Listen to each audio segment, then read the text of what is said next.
I love printing. I love printing. I love it. I love printing. I am always fortunate when a printer joins me, but sometimes I'm really fortunate. And today I am beyond fortunate. We have with us Richard Kouwenhoven. Did I get it right? No, you didn't. I We didn't, even rehearsed it. We actually That's rehearsed why. it. You're right. So Richard Kouwenhoven. Yes. You Am I did better? that intentionally. I didn't. I did. Maybe I did. I did. But we got Richard with us from Hemlock Printers out in BC, Canada, for those of you that don't know Canada. And before I go on, I just want to say to you, Richard, I think your company's amazing. But more importantly than that, I think your late father, Dick, was unbelievable. Thank you. I will tell you that when I started in print in '92, he's the guy I looked to. You're the first guys to have a website with so much content on it that I couldn't even read it. But I think you guys have been leaders, and do correct me if I'm wrong, because I don't want to like just be gushing all over you. Yeah. But you really are the people the company that I looked up to. You were leaders in offset printing. You took the lead on sustainability when FSC came out. Your sales office, just the level and the quality of your work is really what just blew me away. And then everything I ever heard or anyone I ever talked to at your company, just the overall culture. If every print company could do what you would do, oh my God, this industry would be insane. So I'm going to stop so your head doesn't get too big. But I thought it was important and always important to mention those that have been great within our industry. Well, yeah, I think my dad deserves the vast majority of the credit for obviously the building he did over, close to 50 years. A lot of significant innovations and leadership that, I was able to observe for a long time before I kind of got involved in management. So I learned a lot by seeing what my dad did with his brother John and others and Fritz. But truly craftsmen, because we don't have that anymore. Those were truly, and what I liked is every time I bumped into anytime I bumped into him anywhere, he could not have been more hospitable and friendly and kind. So kudos. Thank you. So with that being said, big shoes for you to fill. Mm-hmm. Yes, clogs, actually. Clogs, eh? Large clogs. Yeah. So before I go on, why don't you just give my my viewers, my big viewer audience, a little history or a little up to date or what you guys do over there. Yeah, Hemlock's been around for 52 years now, and we're based in Burnaby, British Columbia, have been our entire history. I'm speaking from our head office location where we do the vast majority of our manufacturing. So we're in about 80,000 square feet, about 185 employees from our location here, mostly offset. We have a couple of indigos, but we're probably about 85% offset with Heidelberg LED, Perfector, and which is relatively new, and an XL6 106, and those are both UV presses. And then we have a conventional 8-color, so 3 40-inch presses. We got into our own in-house perfect binding, so full-size perfect binder. So yeah, we've made a lot of investments in technology, which has been the theme of our company for its entire history. We've sort of stayed on that course, and we've got a lot of in-house capability. We run 3 shifts.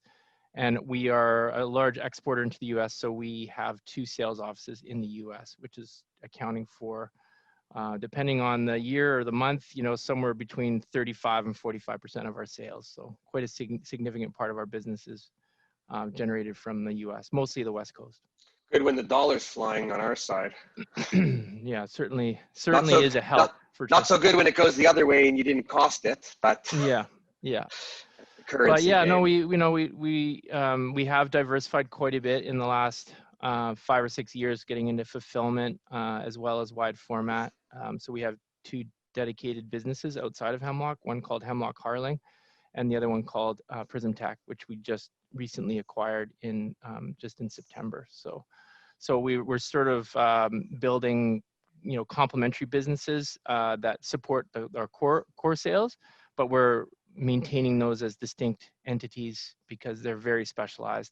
Mailing and fulfillment is its own beast, and it manages itself. And I'm there as much as I can get there. And I'm also at the wide format company quite a bit these days, probably spending about half my time at that company just because it's just getting started. So yeah, it's fun. Days are full, even though we can't meet in the same room. But yeah, we're, trying to carry on this tradition of being relatively nimble and trying to market ourselves as smartly as we can and try to stay on the various trends. Yeah. So I have a question. If at the shop you're 85% offset, what happened on March 13th when everyone closed down? Yes. So that 85% became the pie got smaller pretty quick. Right. Yeah. But yeah, I mean it took probably about 3 to 4 weeks to really take hold in terms of the drop in volume. But by mid-April, it was like a significant drop, just like everyone experienced. Right. And we were, because we explored the work share program in 2008, 2009. That was a Service Canada thing where we put everyone on reduced hours. And then we kind of used that program so we could avoid layoffs. We had that memory because it was, 10 years prior. So we financial crisis. Yeah, we immediately looked at that and we talked to the staff about that. So we didn't get into layoffs right away, which ended up, I think, working out because it was during April that the federal government announced the payroll subsidies. So then we went from a work share focus to a payroll subsidy focus. Right. And we haven't actually laid anyone off this whole time. By the way, yeah. That in itself is pretty amazing. And I hope that the people working for you really appreciate what you went through to make that happen, because most other shops, as much as they didn't want to, the axe came out right away because everyone's living in fear. Now the business is starting to creep back, but very incrementally. And of course, now we're in another wave. So it's hard to predict exactly how bad it's going to get. So, and it was last spring that you had purchased Prism Tech Graphics, correct? The large format? We closed the acquisition at the end of August, actually. So it was at the end of August. Summer, so not long ago. Yeah. So we took over operations on basically the beginning of September, and they're very well established wide format company based also in Burnaby.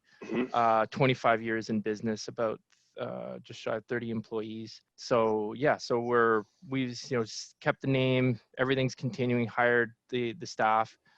And the previous owner is working alongside us, and it's been good. It's been really good. Lots to do there, and of course, sure. they're feeling the effects of COVID just like every other business. But we have a lot to do to set things up and we're implementing an ERP there and things like that. So there's a bunch of stuff going on that keeps us pretty busy.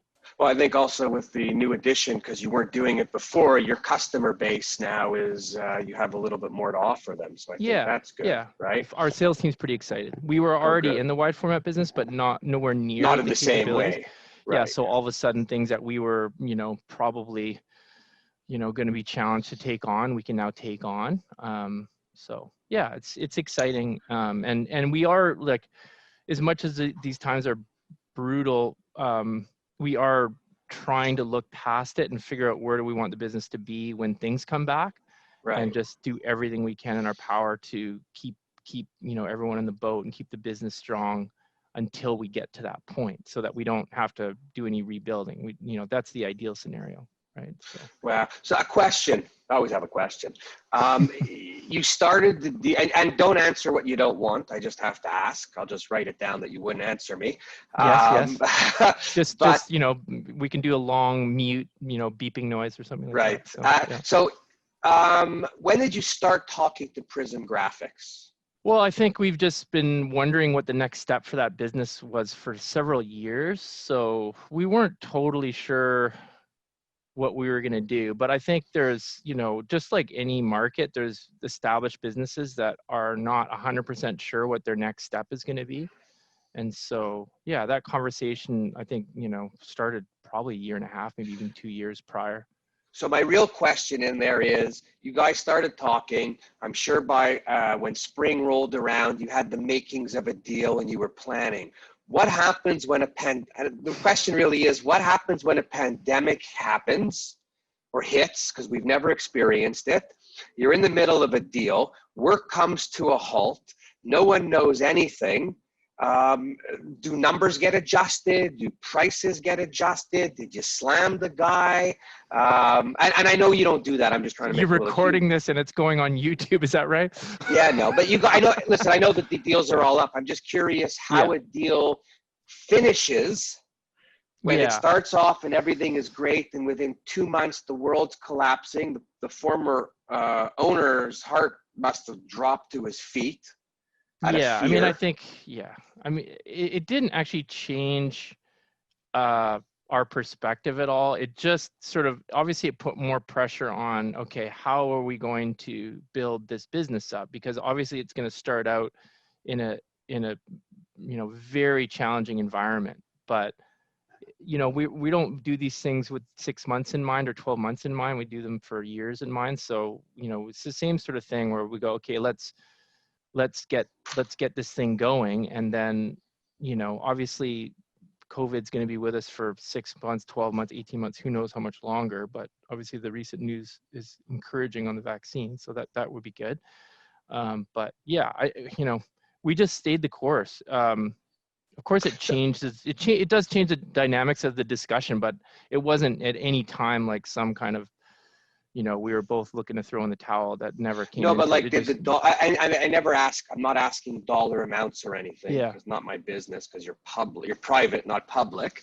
But did the dollar? So I'm curious. Like, did the dollar change the amount? Did it stay the same with a bigger earnout at the end? Because you guys aren't the type of guys that go out to try to slam people or make benefit from other people's misery. So like, I'm just. It didn't. I mean, it didn't really change the Cool. way we were looking at it. Really, it just makes it like, I think we just had to look at it.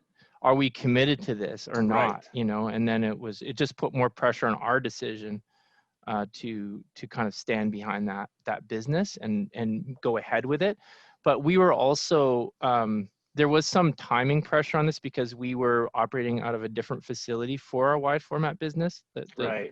previously, Right. and we were moving out of there as well. And we had Isn't this business fun? Yeah, we had our digital operation in there, and we were in the midst of a renovation here. So we were moving our indigos and all of our finishing, and all that whole team was coming back into our main building. Wow. So that was all, the ship was fully sailed on that. So we were really deciding, okay, and I don't think we had to think about it very long. We still think it was a good decision, because it kind of helps us be on a much more solid foundation and launching pad to grow that part of our business, to partner with such a reputable company. So we just worked hard to keep it going. It was hard during COVID because obviously their business got hit. We got hit. Right. We had our eyes on other things, but we just kind of kept at it. Sometimes these things take longer than you plan. I think we were hoping that it was going to be done months earlier, but it didn't happen until the end. In a way, maybe it was a benefit that it didn't. Right? Yeah, possibly. Just because you get through the beginning and the biggest hurt, I guess. Yeah, and you kind of have a better picture of what you're getting into by that time. But I think strategically, for who you guys are, it was an awesome move, because today, and what I've been talking with people about is, there's still some consolidation to go on. There's a lot of printers out there that do bits of this, some of that, not of all. And it's important for printers today to try to find ways to be a little more vertical, where they can control some of the cash as well. Are you particularly busy in any area right now that you see stronger than others? I think the strongest part of our business has been fulfillment, distribution. So there's been a lot of just unique programs from that part of the business, where there'll be like some kind of fundraising campaign, or some a lot of move to e-com and things like that. So I think we've taken on some new programs that are quite substantial, that are storage based and pick and pack and ship on demand and that kind of stuff. Yeah. So we try to focus on the print or communications material stuff that we would produce, but that's not 100% of the business. So we do other things, fulfilling products that people might be ordering online for different things. Actually, we did a mask fulfillment program That was a fundraiser, and they sold somewhere close to 100,000 masks. Wow. Or I think it was more than that possibly, but it was thousands and thousands of shipments we had to put out in a small amount of time. So that happened in the summer, which was quite significant. Stuff like that. And you ship, like, you're shipping all over Canada or North America, or? Yeah, all over the world for certain Wow. parts. Yeah. We print a lot of publications here, and we distribute them out of that warehouse. So. Oh, cool. Yeah, well, you guys are big into brochures and catalogs, and I think real estate, if I remember correctly. Yeah. And also just publications that are, people will order them online. They could be, you know, sports related or fashion or culture related, you know, high end, you know, very little advertising, that kind of stuff. That's a growing segment. Quarterlies or biannuals. And so we're storing and fulfilling them from the warehouse as well. Oh, very cool. Yeah. So there's no shortage of things that we could do, huh? Yeah. And that's kind of that part of it. It's quite exciting because it's sort of an emerging sector of print, which is, you know, there's publications are going down generally, but certain types, which are more built around smaller communities, Are going up. Specialized, you know, people who are nuts about tennis or nuts about cars, certain type of car, or knitting. Like we printed Listen, knitting I'm magazines. an avid Fisher guy. Yeah. And I mean, I've said it before, but I much prefer looking at a Bass Pro magazine sitting on the can than using my phone or any tablet, right? Number one, it's lighter and you get to flip the pages, and two, it, you know, even if it fell in, it gets flushed. You're not worried about fishing it out again. And I'm sure we all have a phone in the toilet joke because we're also attached that we think with one hand we could do everything, right? Yeah, you know, it's good. You got to be more careful. Well, that's why I bring a magazine into the bathroom now. Leave electronics out. It's you know, what do they say? Everything old comes back and around again. Yeah. I mean, I was just saw something where paperback books are coming back up, and like the electronic reading is going down. Yeah. But I had the same experience with that. I fall asleep in bed with a book. Okay, it falls on me, maybe a paper cut. I fall asleep with the Kindle or anything bigger, and I get like a bruise on my forehead and a scratched nose. So all that electricity and it's things. safer. It's a safer medium. I agree, and that's probably how we should do a little bit of promoting of print. Exactly. You know? It's you don't injure yourself, and you know, when you drop it, it's not going to cost you $1,500. Oh God, yeah, I just dropped my phone, cracked. My phone was more expensive than my laptop these days. Yeah. It's out of control. Anyway, crazy world we're living in.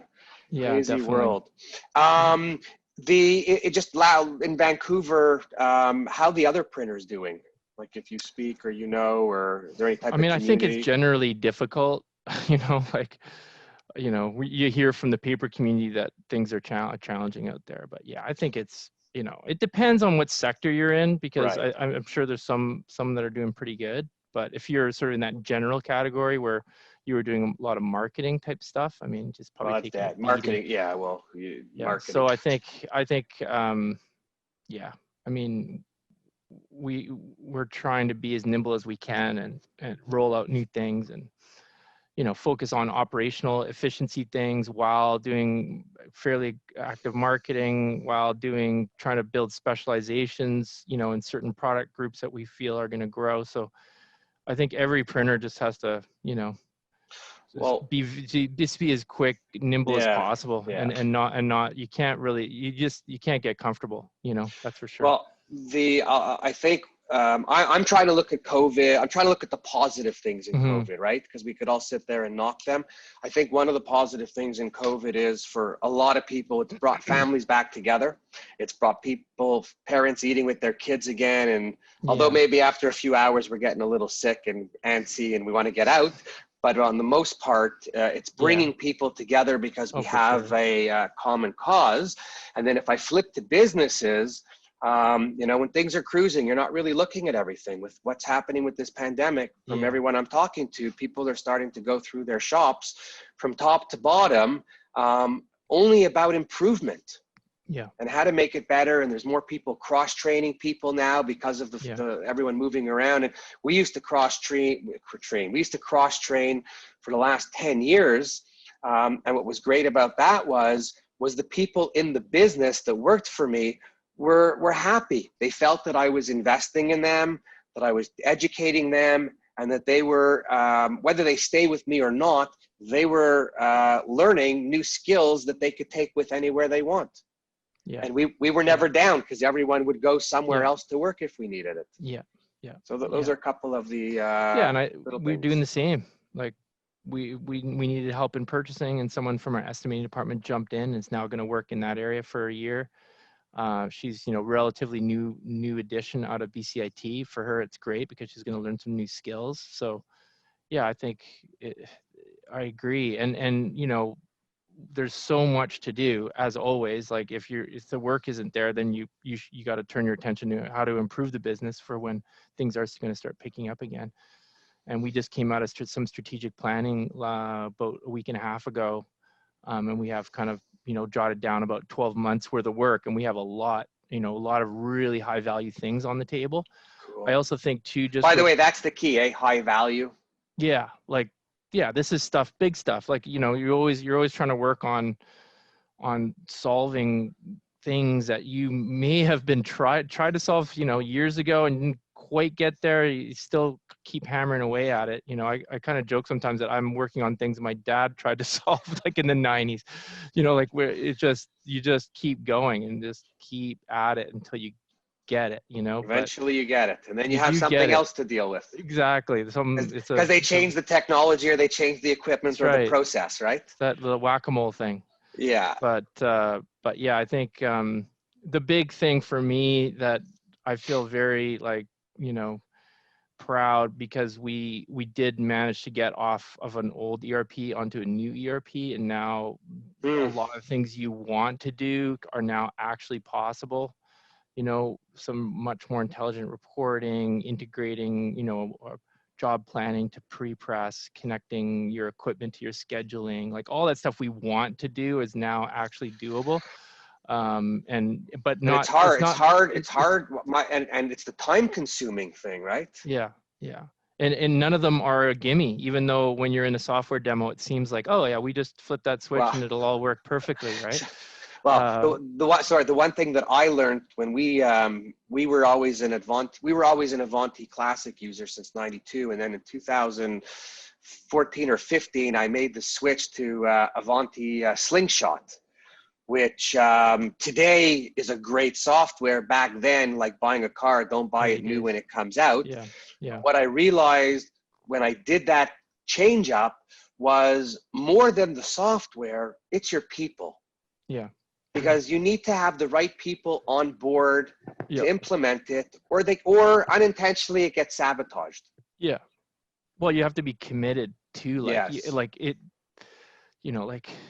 literally, I think we're still implementing parts of it, but we've been at it for like 2.5 years. It's fully running and it's great, but there's so much more to do. We're still feel like you're scraping the surface, but that's what kind of gives me a lot of motivation, is that, okay, actually this year we can knock that one off, that thing that we've been wanting to do for a long time. So yeah, so I think that's part of the focus is to try to knock some of that stuff off from that workflow, take out redundancy, and kind of connect systems more intelligently and that kind of stuff. So if we're able to pull that off in the next 6 to 8 months, while things might be a little bit more challenging, it's great. You got a nice runway afterwards, right? Yeah, exactly. To run. Yeah.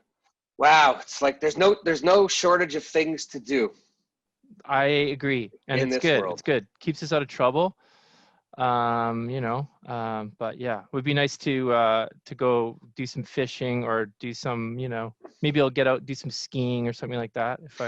Even skiing sucks this year, because in order to ski, you got to reserve the day you're going to ski. And I mean, out east over here, I'm told, I know from friends that the ski hills will open. You'll reserve your days. You'll be eating in your car and peeing near a tree. Sounds great. Right? Like, sign me up. Yeah, I'd rather ice fish personally. Yeah. So we'll give it a shot, because we're in BC, it's like you have to ski, right? So we'll just. You know what? I've been up to Terrace a bunch of times. You could fish in BC too. There's no shortage of that. I'm sure there's some frozen lakes somewhere. Somewhere. Yeah. So first of all, I do want to just thank you for taking the time in your busy day, because I know you're busy and over your head.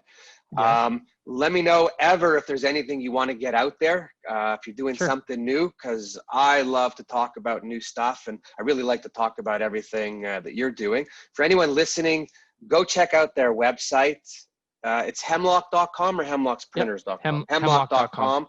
Yep. You've got at least 3 years of reading, education, and learning if you want, but it really is, it's really all good. It's Yes, and the thank site is you. green, Yep. just like the company.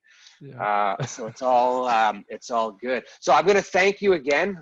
Really appreciate it, and keep up the good work, and let's Thank stay you, in Warren. touch. I appreciate chatting. Thanks for the time.